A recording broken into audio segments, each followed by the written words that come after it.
right. Well, why don't we go ahead and get started? Thank you all for being here. Welcome. We're so glad you're here. Today, we're following up from our last session on realistic goal setting. We had a lot of questions, some great discussions, and a request or two to dig deeper on the topic. So here we are. Let's do introductions. We'll do some quick housekeeping, and then we'll get started. Carrie, can you share a little bit about yourself and what you do here at Blue Circle Health?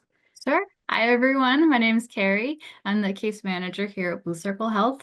I've had type 1 for 21, pushing 22 years at this point. And I use a pump, a Dexcom, all the fun stuff. So it's exciting to be here and get to talk about diabetes just every day. Awesome. Thank you, Carrie. And my name is Scott Johnson. I'm a senior manager of community here at Blue Circle Health. I've lived with type 1 diabetes for 44 years. And I'm also using a Dexcom G7. I use a Omnipod Dash and one of the DIY open source loop systems. I really appreciate you allowing me the honor and privilege of hosting today and allowing us to come and be a part of your diabetes journey. So in terms of an agenda, we've got a great presentation that Carrie will guide us through that continues on last month's topic of realistic resolutions and goal setting and kind of setting yourself up for ongoing success. As I mentioned, we got a lot of great questions last month and feedback that we should dig deeper into the topic and go through some more examples. So that should take us somewhere around 20 or 30 minutes with plenty of time for questions along the way and at the end. We'll also be happy to have any open discussion or other things if anyone wants to talk and share more about their experiences around setting goals and maintaining goals with T1D. Before we get going too far, though, I do need to cover some quick housekeeping items. We welcome and encourage you to use the chat feature along the way. It is a great way to share with the group, and we'll also keep an eye on it throughout the session if you need anything. As I mentioned, we'll take questions along with Carrie's presentation. If you have questions or want to share during the open discussion time after, you can use the raise hand feature or just let us know in the chat. Either way, once we know you'd like to share, we'll press some buttons on our side to bring you on screen, but don't worry, your camera will stay off. You may see some buttons that you need to press to allow your microphone to be unmuted and that kind of thing. One last thing about the chat, you'll see a setting there where you can pick to send chat messages to everyone or just the host and panelists. So just be aware of that setting when you're chatting to make sure it goes where you want it to go. Then just a few more items that we need to mention. This session is being recorded. Your participation in this event is completely voluntary. You can, of course, leave at any time. Participation may reveal your identity and any identifying information that you share with the other group participants. For example, comments in the chat or during the open discussion times. We may mute your microphone if there's any trouble with background noise, that type of thing. And then finally, we are not providing medical advice here, individual or otherwise, and may refer you back to your healthcare team for detailed and individualized answers. Okay, I know that was a lot. Thanks for your patience with us. Let's get on with the good stuff. Carrie, over to you. All right. Thanks for that, Scott. All right, so welcome everyone, and thanks for attending for today. So while this webinar is titled a Part 2, there was no requirement to have attended last month's webinar or to even have set a goal in the past few weeks. So I'll be doing a quick refresh on last month's points so that everyone's on the same page. Then we'll be moving on to set yourself up for ongoing success. So we'll start out with that review. We'll check in on any goals that you might have set already. And we'll also be exploring obstacles and solutions, as well as hear an update from last month's SMART goals. All right, so first I wanted to check in with the group. So feel free, if you're feeling comfortable, to use the chat or to use the raise hand feature with a couple of questions. Wanted to see, have you set a goal for yourself? Either a New Year's resolution, like a full year's New Year's resolution, or a smaller SMART goal. And how successful have you felt with goal setting? And do you plan to set or update a goal for yourself soon?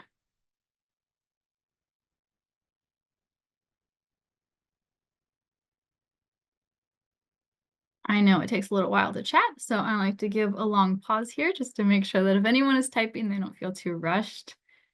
All right, Scott, so you set a goal for playing basketball more often.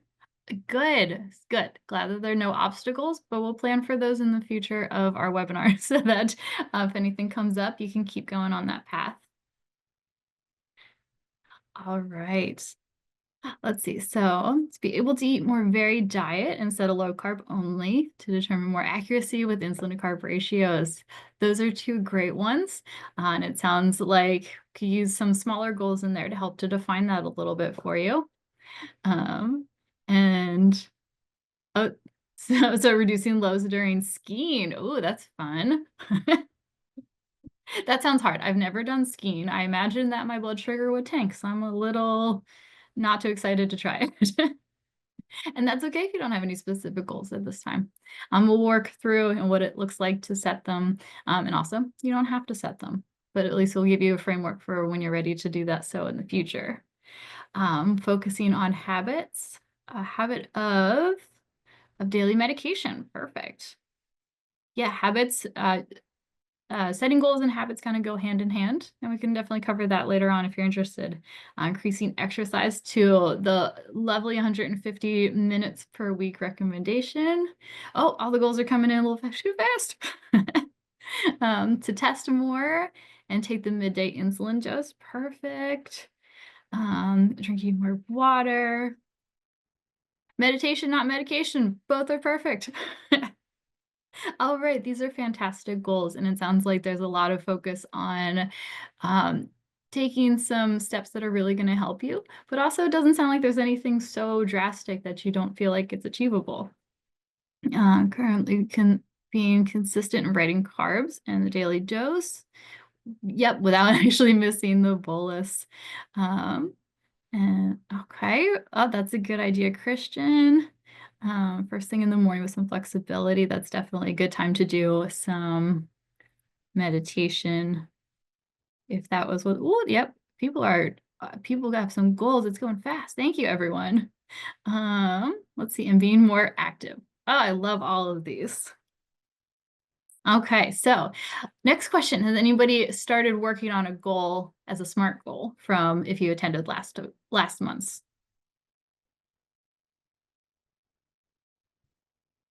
Perfect. Sorry, up stretching and yoga daily. That's a great habit.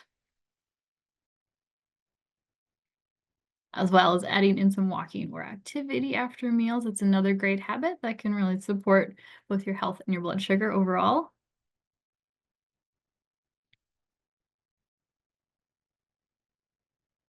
Now, still struggling with the midday shot. That's okay. That's okay. Thinking about it is definitely the first step in progress. And doing some running. Oh, these are all great ones. Oh, great. Setting that goal of 150 minutes. You got the SMART already taken care of. Perfect. I'd love to hear how that's going for you as we continue on with the session. Um, Going well. Oh, I love that. That's seeing any minutes as a win. That's okay. I'm getting the gist. So typos are just fine. All right. Well, thank you for all of that input. Feel free to continue to put that into the chat, and I'll scroll through that. And Scott will also be keeping an eye on it in case there are any questions that are coming in. But we'll move on to a quote that I like. So this quote is, "A goal without a plan is just a wish." And this is by the French author and pilot. I'm going to attempt his name, but French is not my language. But this is from Antoine de Saint-Exupéry. He wrote The Little Prince. This is a fairly famous quote by him. And it's a powerful one, as I hear many desires phrased as wishes.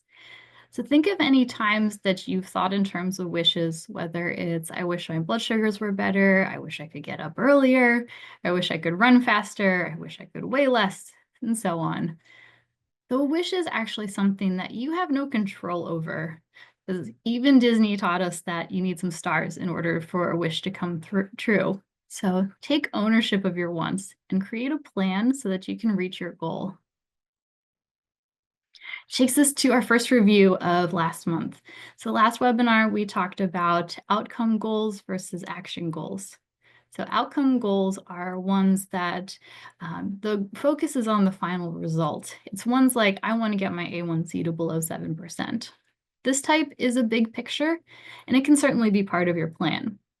Action goals, though, are the process of getting to the outcome that we want. And the outcome goal is only a wish if the action goals are not included within that plan. Last time we also talked about finding your why, and we even had a brave person in the webinar try out what I like to call the toddler approach. So your why is what you're truly aiming for, whether you know it or not. It's a really big question. And when I originally was taught this idea, it was really abstract for me. So I tried to bring it to a more real life version, which leads us to the toddler approach. So for those of you, if you haven't tried it yet from last month, imagine your inner toddler asking why just over and over again. It's really annoying, right? But you want to be the good parent who goes ahead and answers the question. So why did you choose your outcome goal? And often our outcome goal might seem very obvious, but we just can't get ourselves going towards the direction to make it happen. So logically, that's going to make us feel like failures. But what you don't lack is motivation. It's just that it's not sparked yet. So try this exercise of asking why over and over again until you find your true reason for change. I promise you'll know when you're done asking yourself why. And when you find it, write it down. You can come back to it later when your motivation is feeling a little bit low. And this can spark you to keep going or figure out what kind of change makes sense.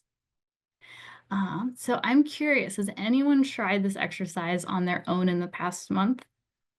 And if you have, I'd love to hear what kind of experience you had or what you discovered, even if you don't share the specifics of what the why was. No, and that's okay.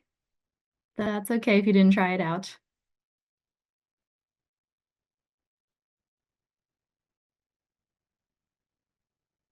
All right, anybody else try it? Or feel like they needed to see an example? Because I think Scott's brave enough to try out an example if we feel like it's not making a lot of sense without seeing it in action. Or if you feel like you have a good grasp on it, we can skip that part. Up to the group.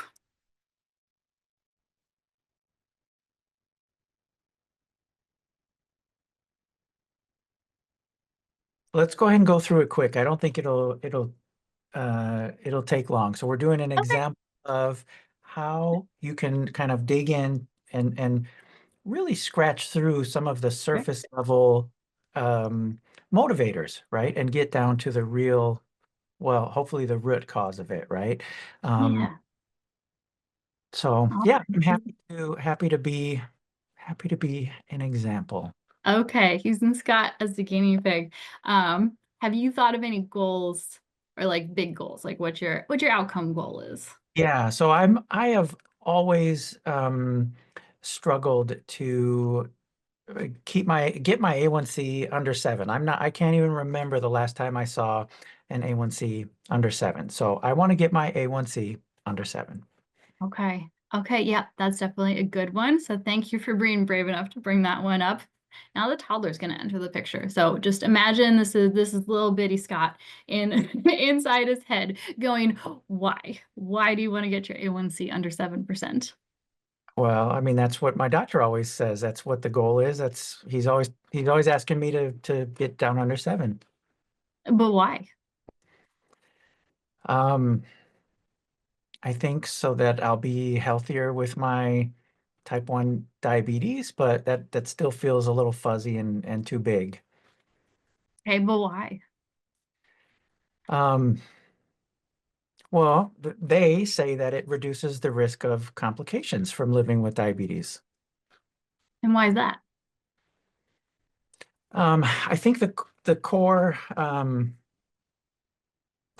behind that reasoning is that so I can stop feeling so afraid about developing complications. Like that feels like it resonates a little bit better with me.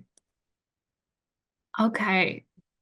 So it sounds like Tiny Scott doesn't need to ask why, because if anyone else heard that change in his voice, it sounds like there is a difference between The first one where he didn't sound so confident. The next ones where he was just answering the whys because I was asking them to the I feel like there's a slower response when you get to your final why, and it makes more sense on why you want to do something. So it went from this very clinical, getting the A1C under the 7%, all the way to don't want to feel afraid of complications. How does that feel to you? Yeah, that feels good. And it's honestly it's a little bit challenging and difficult and somewhat scary to kind of peel back the layers on those superficial first few whys. Mhm. Yeah, it does exactly. And I've seen that with many people. No one ever feels comfortable with the first like two whys and they don't quite know what's going on. But I don't know, I can't pinpoint it other than they know. They know when the whys stop. And Yeah. sometimes it is a sentence that comes out of their mouth that they did not see coming. And that's okay, because that's what you really want. Oh yes, yes. So this defines why. Yeah, asking yourself those questions sometimes even just, if you want to add a little bit more substance to the question of why, that certainly can help people to make sure that you go in the direction that you want to. Um, for say for the question where Scott had answered about the doctor saying about the risk of complications, that why, depending on how he's thinking, could have gone in a different direction on the more clinical side versus where he was going. Whatever it's going to help you, it's your inner toddler. Be as annoying as you need to be to yourself to make sure that you're digging into why you want to make a change for you. Uh-huh. All right. Awesome. Well, thank you for doing that with me, Scott. And thank you to anyone who's willing to try out that exercise. But if you come up with a why, um, I promise it feels powerful. And then keep coming back to it because it can be something that if you're feeling a bit lost, can really, it's sometimes just a good anchor point in figuring out why you're putting so much work into what you want to do. Because there's a bigger reason, even if the original outcome goal feels obvious, sometimes it doesn't really tap into the reason behind why you as a person want to do it. Oh, thank you for doing that.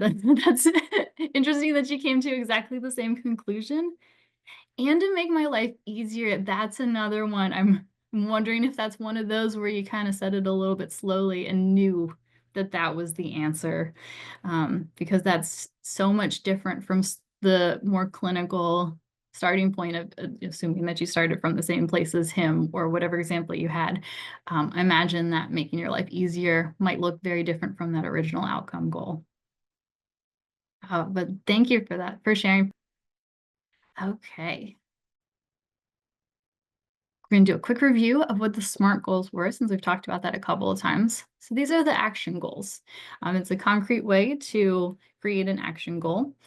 SMART goals are detailed action goals that help you to reach your bigger goals. So to do a quick review, S stands for specific. It means that your goal is concrete and actionable. M stands for measurable. It means that it contains an objective way to measure the success. There's no maybes when you think about if you've achieved your goal or not. So you want to be able to define when it's going to be done. Next is attainable. You're going to ask yourself, can I actually do this? There are no judges about your goal, and if it's good enough, because if you can't physically do the goal, you're only going to be working against yourself. No one else is going to be affected by it. So keep in mind that no goal is too small as long as you're moving towards your end desire. R stands for relevant. So aim to pick an action goal that goes along with your bigger goal. And then time bound. This is where the small goals are really going to be adding up. So if you're picking short time frames, whether it's 1 week, 2 week, 4 weeks, keeping them shorter allows you to check in on your progress more frequently and make adjustments before it feels like it's too late and that the goal has failed. We're going to hear from Sherry soon about her experience with creating and working on a SMART goal.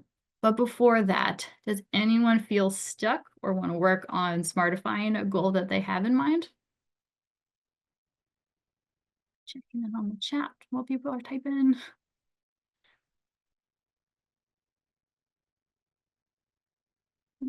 Something that's coming up. So with the SMART goals, if anyone had an idea for a goal, or if in the past month they've worked on coming up with a SMART goal and felt like they were struggling with it, I'm happy to work it through it, just to see if that helps anybody out. If not, I have a nice resource that can help you as you're working on your first SMART goals and then also in the future. Give it just another second. Okay. Well, I'll pop over. So I shared this last time, but on the Blue Circle Health website, if you go to the T1D resources, then navigate to resources for healthcare providers or professionals, then screening and prescribing resources, you'll find the SMART goal worksheet for patients. And this is going to encourage you to write out your goal, your target date. It'll ask you additional questions, just like I did up top in forming more of your SMART goals. It'll help you to dig deeper into your why, plan for obstacles and solutions, pick some support people, and also track your progress. So when you don't have me available and want some support with your SMART goals in the future, check out this 2-page resource available on our website, especially if you're the type of person who likes to write out all of these details. And then Scott just shared the link directly so that you don't have to go through that pathway on our Blue Circle website. Feel free to click on that link as the PDF so that you can save it, print it out, do whatever you need to do if it can be helpful for you. All right. So when you're approaching the end of your goal, take this time to evaluate objectively how it went. So think about if you reached all parts of your SMART goal. Since you made this goal measurable, this is going to be a simple yes or no question. If yes, fantastic. Consider how difficult this goal was. For the next step, think about if you want to keep the same goal or if you want to continue on so that you can continue to improve. If the goal felt too easy, for the next time frame, think about what part of the goal you want to change while still making it an achievable goal. When creating a next step goal, keep those changes small. You may be feeling great after achieving your first goal, and that's great, but you do want to still pace yourself and not burn out on a bigger goal. If anyone likes numbers, I usually give the example of making a 10% change. It's small and it's noticeable. So if it's something that has a number that you can quantify with, go ahead and try 10%. If it's something that's not so much numbery, just pick something that's small but noticeable. It's moving forward without pushing yourself too much to a point of failing quickly. All right, so if we back up to our original SMART goal idea, say you didn't achieve the goal. This is not a measure of your ability, not a measure of your discipline or your worth. What it really means is that there was a barrier or an obstacle that prevented you from reaching your goal. So I encourage you to take on the task of putting negative feelings about yourself off to the side and ask yourself what really got in the way of achieving your goal. Was the action too different from where you started? If so, try breaking it down into some smaller steps. Was the amount too much? If so, reduce the number of times, maybe the number of steps in the next version of your goal. Did something external stop you? If you find something there, go ahead and brainstorm some solutions so that that same barrier doesn't continue to stop you. And another thing that I encourage you to do is to write down your wins. So our brains focus on the negative information automatically, so it's far easier to focus on failures and give up. Having an external record of positives will counter your probably more prevalent negative memories of what happened. So really put it in your face that you've succeeded more than you failed. I can almost guarantee that there will be some wins in there that you forgot about. And whatever tracking method works for you is the perfect answer for you. All right, so going on to the topics of wins and updates, I'd love to bring on Sherry. So if you were here last time, she was brave enough to volunteer and work through her goal for the year. She wants to run a turkey trot at Thanksgiving, giving her lots of time to work up to a distance. But if anybody's ever had an 11-month-long deadline, you might know how hard it is to keep on track. So last month, Sherry created a SMART goal of doing a walk or a run for a total of 1 mile on Tuesdays and Thursdays for 4 weeks. So Sherry, if you're available, I would love for you to unmute and let us know how that went for you. Hi. Yes. Hi, Sherry. So thank you very much for letting me update everybody. It's Sure. been really, really helpful knowing that I could talk to Carrie and let her know how I've been doing because that is having someone kind of to talk to has been really helpful to help me stay on track. But yeah, no, it's going well. So at after our last meeting and I was like, okay, I'm gonna do this.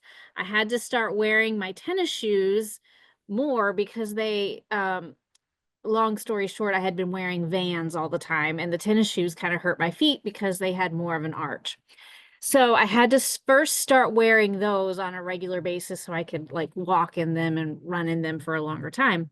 So I started doing that. And then on New Year's Eve, it was New Year's Eve. It was a Tuesday. And I was like, I have to start today or I'll find an excuse, or something. So I started on that day and I had to go to the gym because I'm in Buffalo area, New York, and it's cold outside. And so I went to the gym and I did it. And I was so proud of myself I usually do like a slow walk and I'll play like solitaire on the treadmill, so I'm not going very fast. And that's kind of what I had already been doing, like very slow. And so I was like, okay, so I did my first just kind of walk like that and warmed up. And then when I was ready, I said, okay, it's time. And I did it. I ran a little bit and then I walked. I ran a little bit and I walked. And I was able to do it for a whole mile. And I was so proud of myself. And it was just like, oh my gosh. I used to run a long time ago. And I think I had mentioned that. So it was just like, it's like hard thinking it's going to be challenging to get back to that. But it felt so good and it didn't matter, right? It didn't matter. And I'm so glad that I just did 1 mile because if I said that I was going to do like the whole 5 miles or something, I would have quit. I would have given up and I would have stopped. But just having it be 1 mile for these past few weeks has been so rewarding and so like I give myself permission to stop if I need to and walk, right? Like there's nothing that says I have to do the whole entire mile running. I mean, of course that's kind of, something I strive to do, but when I give myself the permission to walk and then start running again, that is really helpful too. So knowing that I'm still reaching that goal of the distance, so that has been really helpful as well. And then this week, I had some obstacles because it's been so cold. The gym made it to where it was closed and you had to have your access card to get in. And so I had mine, but it didn't work. And so I went there early in the morning on Tuesday to go and I couldn't get in.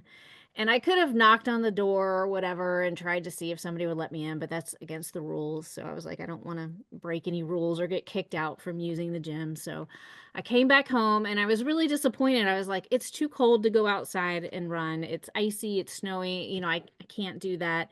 So what I ended up doing, because I really, knowing myself, I really could have let that set me back. But I ended up putting my timer on my phone for like 20 minutes and I started jogging in place in my living room.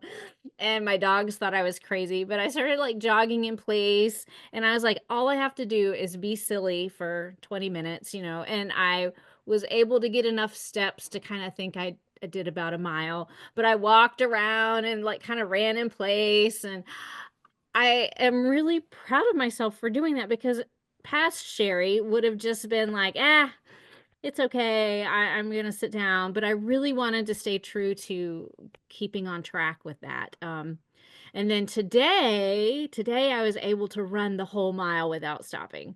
So again, not fast, but I was able to do it. And so that made me really happy.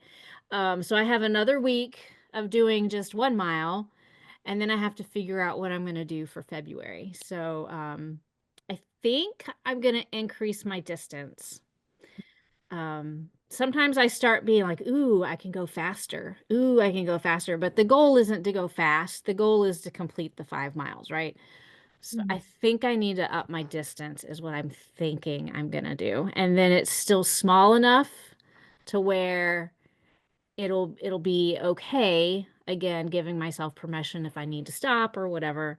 So I think I might do like 1.25 miles. Okay. Okay. Oh, thank you for sharing all of that. Everyone who's here, I promise I didn't feed her any talking points. She organically, came up with solutions. She gave herself permission, which is like a mantra of mine. It sounds like you had a fantastic month. I'm so glad that your first go at the SMART goal towards this turkey trot worked out so well. And give yourself so much credit for being creative when you ran into the obstacles, since it sounds like they kept you down very minimally. You're able to come up with a solution quickly. Thank you. Yeah, it was really fun. I'm really and I feel good and my blood sugars are better. And Yeah. that that is huge. I feel like when my blood sugars are stable, it just it makes me feel good and then I can do everything else better in the day. Oh, good. I forgot that emojis were an option in Zoom, but Sherry, I hope that you've seen the emojis coming up in the chat. They're just kind of floating up. Yes, And I thank see you. good. Yeah, many hearts, many celebrations, claps, thumbs up. Oh, I love it. So thank you for supporting Sherry to everyone who's here. Um, but yeah, it sounds like you're ready. As we're approaching February more quickly than we should be, it sounds like you're ready for doing that SMART goal. I took somebody's recommendation from last webinar and figured out annotation. So just forgive me for how terrible the handwriting is going to be using a mouse on this, but I'm going to try to write SMART goal number 2 as we go to make sure that it will be something that we can remember. All right, so I heard you said 1.2 miles, Sherry. Yes, 1.25. Yep. 1.25, perfect. So first question, does that feel achievable knowing where you are right now with the 1 mile? I think so. I Okay. was thinking I might stop doing like the warm up part a little early, so I'll like do the warm up part for one like 0.75 miles, like Okay. 5, like and then do the start running at that point Okay. and then be able to get to when I hit 2 miles, then I can be like, "Oh, I'm done," and start and like do like a cool down part of it. So I think that's what I'm going to do. Okay. Okay, perfect. I love that you even counted in the warm-up cool down time in that total distance. So you get credit for even more. Um, all right. So do you want to stick with the walk run? Does that feel most comfortable for you? Yes, I think Okay. if I stick with the walk run, then I feel like I have that permission to stop if I feel like I need to. If I say I'm going to just run, then Mm-hmm. in my head, if I don't just run, I will fail. And so, um, yeah. Okay, I love that. Please view my inner toddler coming out as I write. That is awful. But whatever, we're getting the idea. So you want to walk and run for the 1.25 miles. How did the Tuesday and Thursday, as far as how often you want to be doing, did that feel Yep, good? that still works really well for me, Tuesdays and Thursdays. Again, it doesn't feel overwhelming, and I feel like it's very achievable doing it those 2 days Okay.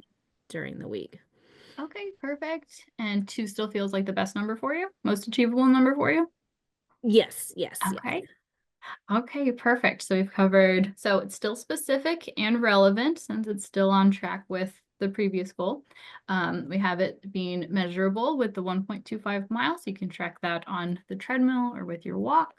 And then we've been talking throughout. Now this is more for the group, more not so much for Sherry, but so with the achievable, I've been asking a couple of times of if that feels achievable.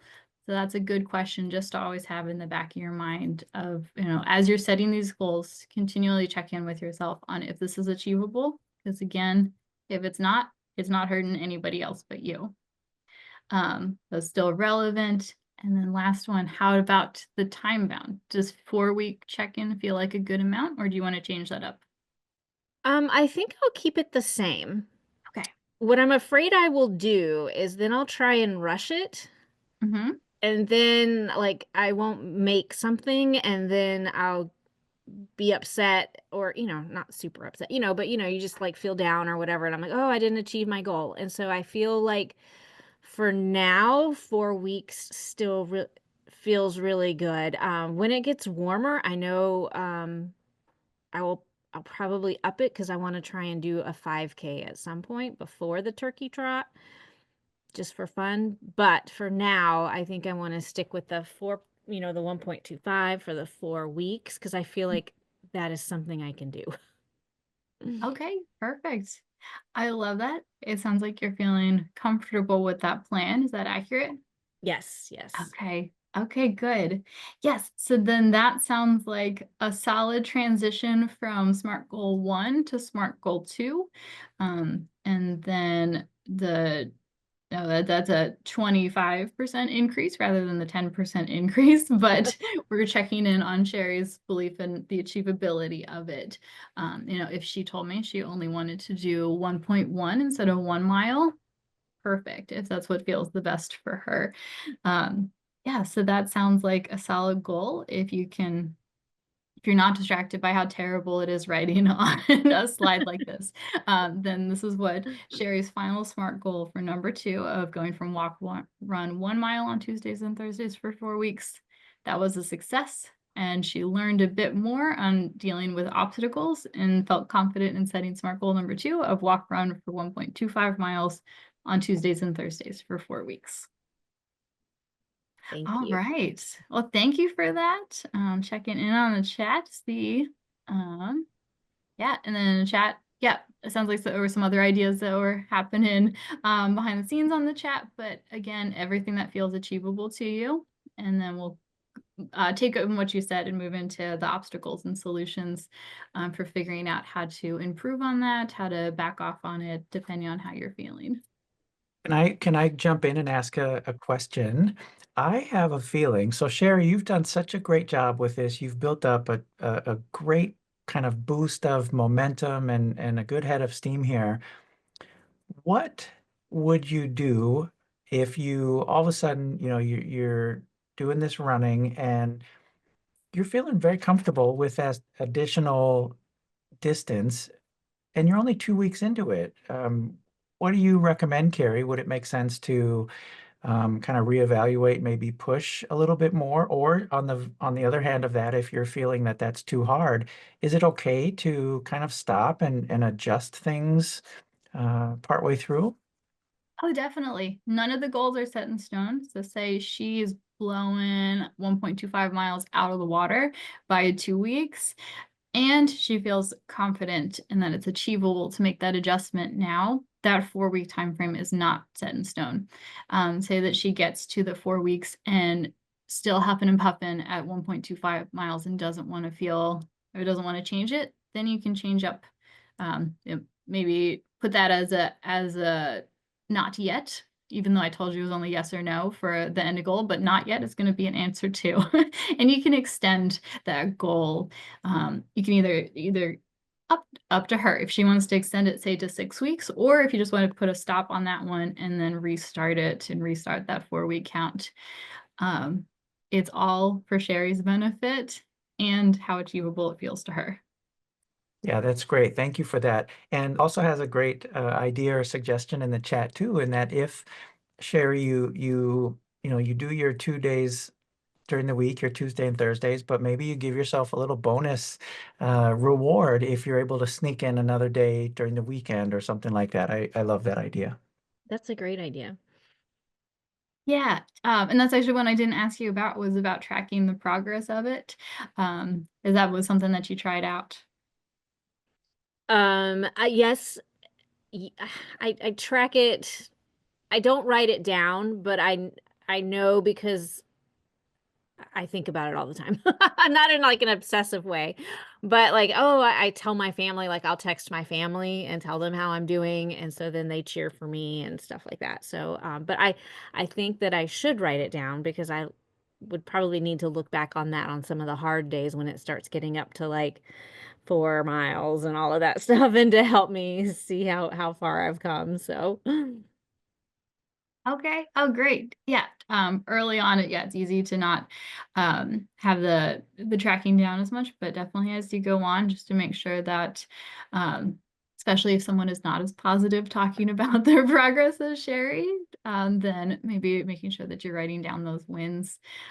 Sherry took the step of promoting me to support person on her own, so that I can also be that version of tracking, and that, I will always be the cheerleader, which is what your support person should be doing. So if that's going to be, maybe less writing down the wins, maybe that's not what you like doing, but updating someone who can support you along the way, where it can say like, yay, or is that a good idea, rather than tearing you down.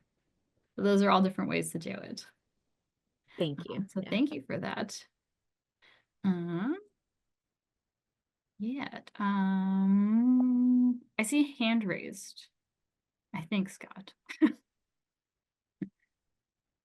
You are correct. So Sherry, we're going to put you back in the crowd. Thank you. That's And Susan, thanks for coming on. Let me push some magic buttons here. And thank you for that, Carrie. I was distracted in the chat. There we And go. I unmuted. Can you hear me? we can. Yes. Thank you. Oh, so exciting. Hi, I just Susan. got like excited because I'm so excited about Sherry's running. And so this is a tiny bit off topic, but maybe it comes under the category of support. So I ran a bunch of marathons and ultra marathons before my joints decided that was a bad idea. And there was a famous run coach who had a whole method, special method that was really popular, and a book, and his name is Galloway. And his method was walk, run. So you kind of came up with that all on your own. Isn't that amazing? And that might be, you might enjoy, I'm sure there's websites and of course there's a book, but might enjoy looking at that as part of your support. And I love your kind of running in place, in the house. That was like so impressive. Impressive. So. Absolutely. Yeah, so and like staying tuned into that habit, that's something I'm really working on this year, is just setting a habit it's not too overwhelming, falling in love with the process, and following through with it. But yeah, I'll be cheering for you and looking forward to hearing more about your progress. Oh, That's great. thank you. Thank you. Thank you for that, Susan. So actually, if I remember correctly, so Sherry came up with the run walk, because she gave herself permission to not force a run. She allowed herself to take that slower step, as she didn't feel confident running from not training to fully running the mile. So really, give yourself permission to take the smaller steps that needed, and you might line up with a famous book. You never know what's possible. But thank you for sharing that, Susan. And everyone just again, clap for Sherry for being open, with herself and with us, and for just allowing herself to take the steps that her body needed so that she could successfully go through step one of her goal, or goal one, to move on to goal two. And we're going to be rooting for you all the way through the turkey trot. All right. I'm going to, I know everyone's going to be devastated, but I'm going to take off my drawing. There we go. And turn off so I don't draw on any more slides. Okay. I don't think I missed anything else in the chat. Did I, Scott? You'll remind me if I do. But Yeah, no, I think and just kind of keeping an eye on time. I want to make sure we get through what we've got here. So let's keep rolling along. yeah. Sure. So next I wanted to go over obstacles and solutions. So obstacles are guaranteed to come up along the way while you're working on a goal, and a step back can easily halt your progress. So planning ahead, or being as ready as Sherry was to handle the obstacles that are popping up, can really reduce the impact. So I came up with a couple of ones that I think are fairly common. So one, just a kind of a broad topic of being sick, being tired, being busy, all those fun things that happen, especially at this fun wintry time of the year. So adding any other reasons for not being able to focus on the goal that you can think of. So last month, the idea came up in the chat, but I hadn't officially put it on the slide, so I wanted to put it here. But that would be of the floor and push goals. So those can be added on to your current goal. So a floor goal is one that you create and you know that you can accomplish it on the worst days. So in Sherry's example, even though it wasn't set as a formal floor goal, if she wanted to, knowing her experience, she could put that jogging around the house and keeping track of the steps as the floor goal for days when she knows she can't reach the true goal that she had originally set. And this one you can create, you can accomplish it on your worst days. So one that you're going to be proud of, even if it's not the original goal that you set. So still keep it relevant to the current SMART goal, but modify it in order to reduce the effort that's needed to achieve a win. And then Sherry had another goal of thinking about, or paying attention to the mileage. But really, actually, without even bringing it up to her, I think that her running in place one is more relevant. So you know what? I'm going to leave it there rather than going through my example. So the idea of a floor goal is that it's more than nothing, but less than the originally set goal, and it counts as a move forward. Alternatively, there's the push goal. That's going to be on the other end of the spectrum. So push goals are for the days when you're feeling amazing. You had a good sleep, a good meal, great blood sugars. Maybe Sherry today, or maybe on Friday, which isn't on her original schedule, decides to go for a full mile run, or ups it to the 1.25 miles. It's not meant to burn yourself out in the moment, but it's really meant to emphasize those days where you're feeling really ready to achieve a little bit more. And another thing is it is not meant to cancel out a floor goal day. So if you get a floor goal day, you do not need a push goal day in order to make the week count. All three versions of your goal are valid wins. Another one that comes up during this time of the year is weather. It's a big topic across the entire country, so I wanted to include it. But this might be a potential obstacle for your specific goal.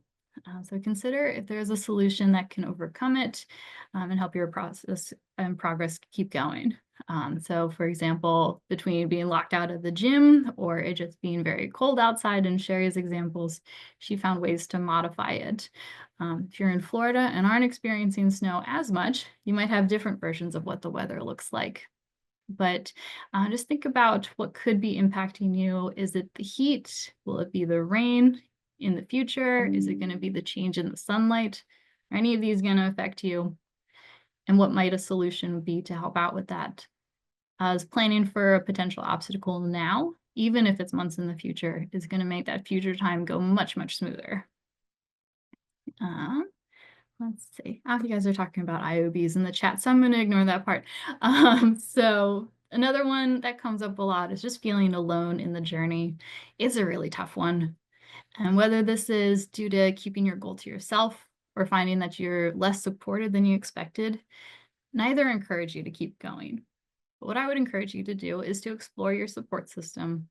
And if you haven't yet shared your goal with someone, what seems to be getting in the way? Is there a small step that you feel comfortable with to test the waters with a new support system?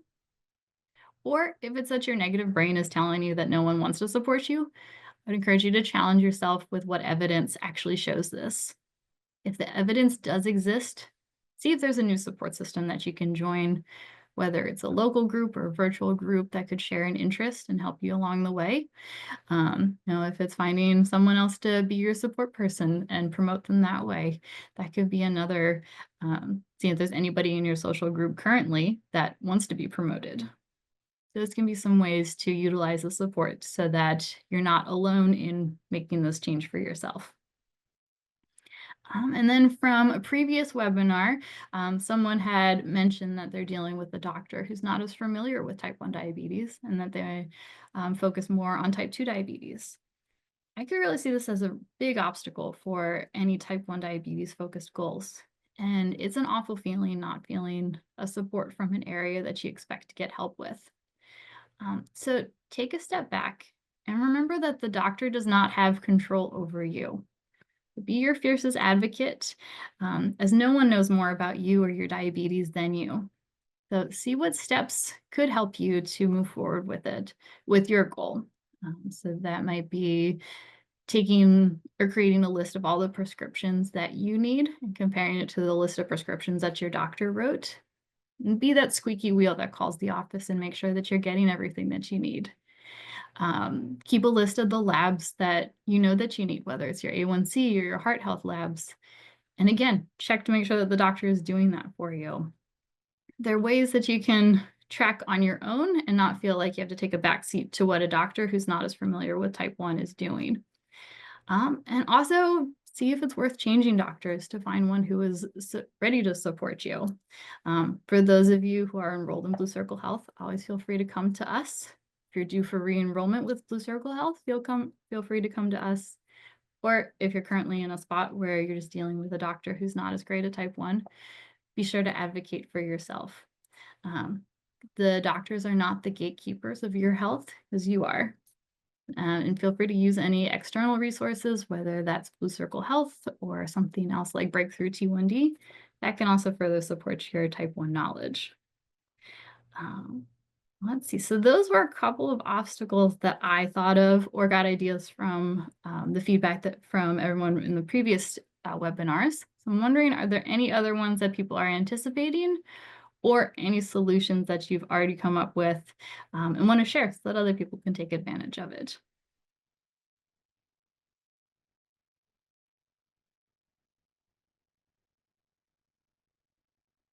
Oh, I see Christian is raising his hand. Coming up, Christian. Give me a moment to hit the buttons. Hi, Hey, thank Christian. you. I'm just thinking about like one of the things that may come up for some of us in the near future, keeping our diabetes management in the best way that we can, regardless of what CGM or pump or whatever device we may have in the near future. I'm mostly thinking about, changes in the insurance coverage or whatever update happening, and some of the things may just be like, oh, now you need a pre-approbation or something, those type of changes that actually takes backtrack us very greatly, for us not to feel frustrated or it's, oh my God, we have to go this way or this other way. For us to always keep like the mentality is like, well, if I just need to go 5 days with my glucose meter, that's not the end of the world type of situation, right? Or the insulin pump pods or whatever, something changed in my DME pharmacy. Again, I can do these other steps, to keep track of my management.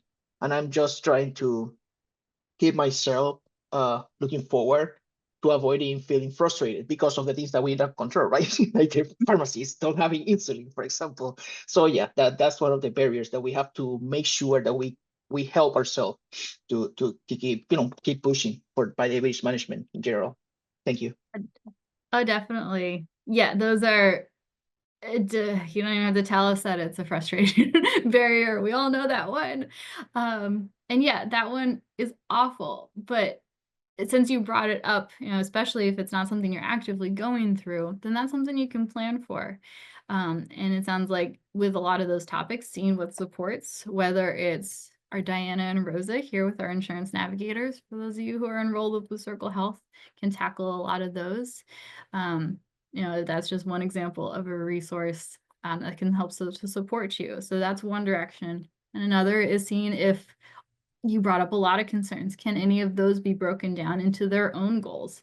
Is it, logging into your insurance portal one day and taking a look for the information? Is it calling the insurance on a different day instead of putting all of that stress onto one day, and seeing how you can break it up in whatever way is going to make it easy to get over this obstacle without adding too much. It's very easy to sit down and say, I don't want to do this anymore when you have all of the things that you just mentioned, Christian.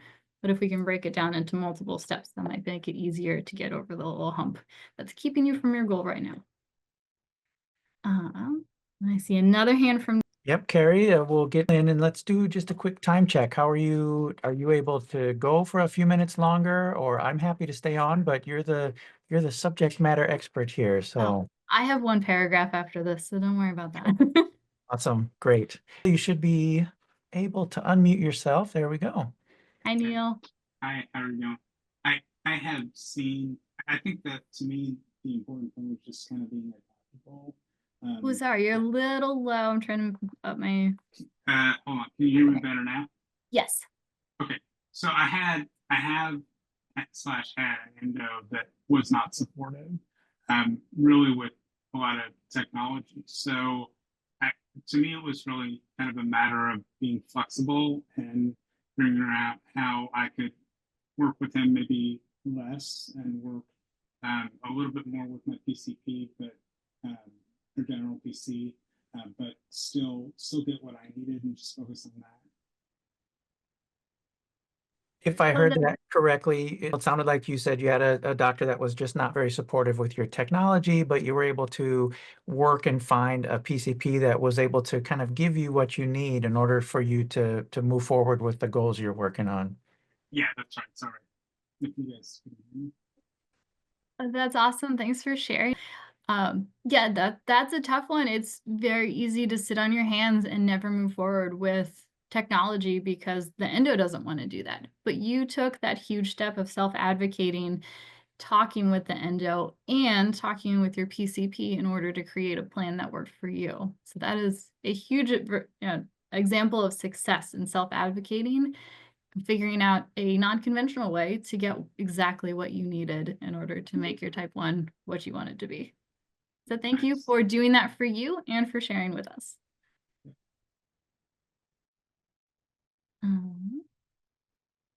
All right, so somebody had to drop off. That's okay. Feel free to jump. I don't see any more hands raised.